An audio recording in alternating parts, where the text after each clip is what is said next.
What's happening, guys, and welcome back to our channel. The housing market has been going through its ups and downs for many decades now.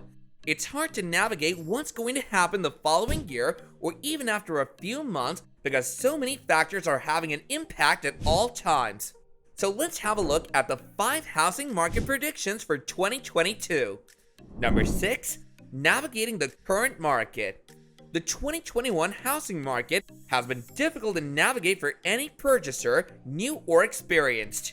According to some specialists, the housing market outperformed the economic growth this year, resulting in a highly inflamed market marked by enormous multiple offers, emergency waivers, price inflation provisions, and, in fact, record prices.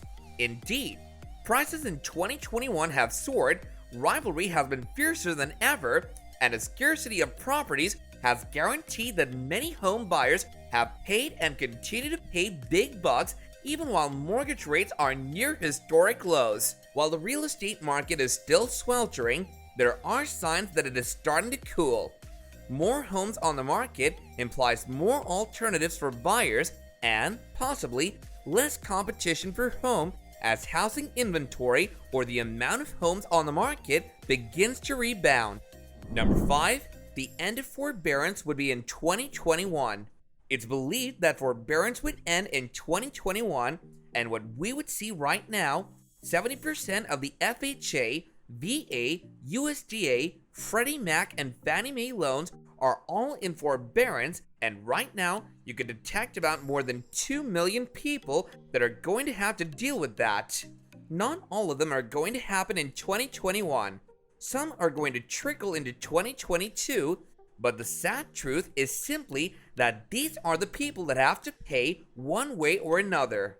What they will have to do is that they're going to have to show that they have a new source of income or they have found a new job because these are loan modifications or refinances. The way lenders lend money is based on people's ability to pay back in the future.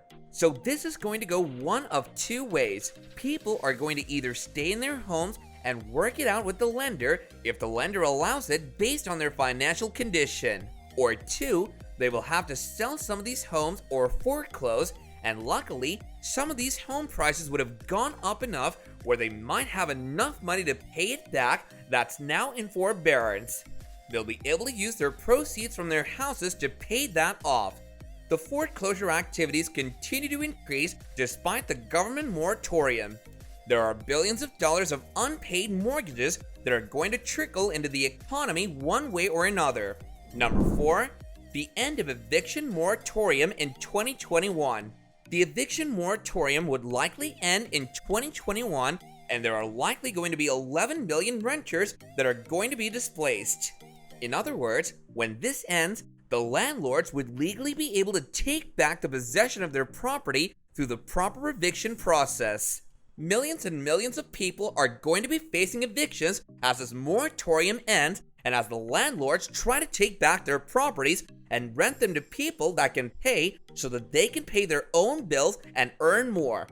Another thing to consider is that these people are all going to be different. In every single state, every single city, it's going to be very different. Eviction rates will be higher in some states than others. For example, 1 in 4 renters are behind their housing payments in Florida and South Carolina, compared with 6% in Kentucky, according to the Center on Budget and Policy Priorities. As these things start to roll out, you'll have both demand and supply issues as these evictions toll through the court system and as people move around. That doesn't always mean that they're going to move locally. Number 3. The peak of home prices in 2022.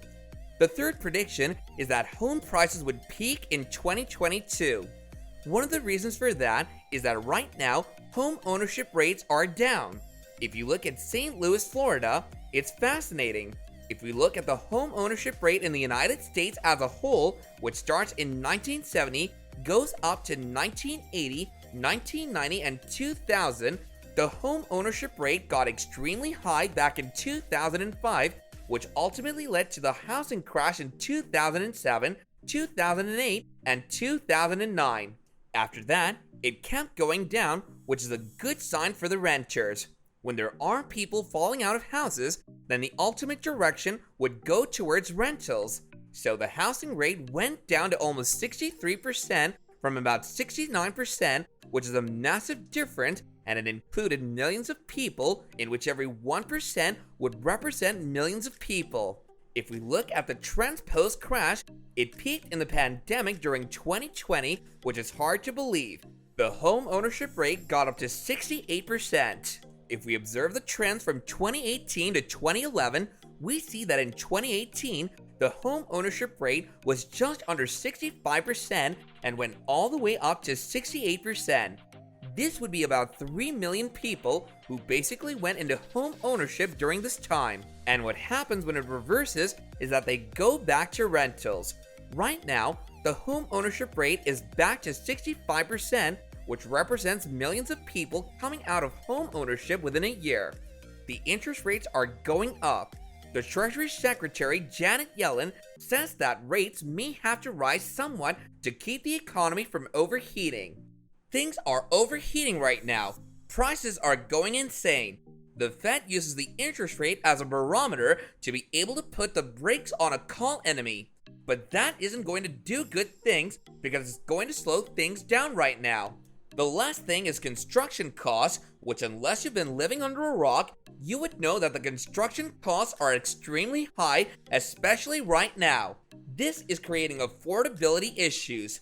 In fact, the National Association of Home Builders have added $35,000 for just one house. There's no way either the builder or the contractor absorbs that. These costs get passed right through the homeowner, and it creates more and more affordability issues. That's going to be bad because interest rates are already so low, and we can't really lower the mortgage payment more than it already has. Number 2, Renter Nation begins. It happened in 2008 when home ownership got up to 69% and went all the way down to 62% and put massive pressure on rental. That's what spurred all of this investor housing stuff, because without renters, you can't have investor housing. So this is just about ready to happen again. Even though the prices are insane right now because of all this pent-up supply, we're heading into Renter Nation.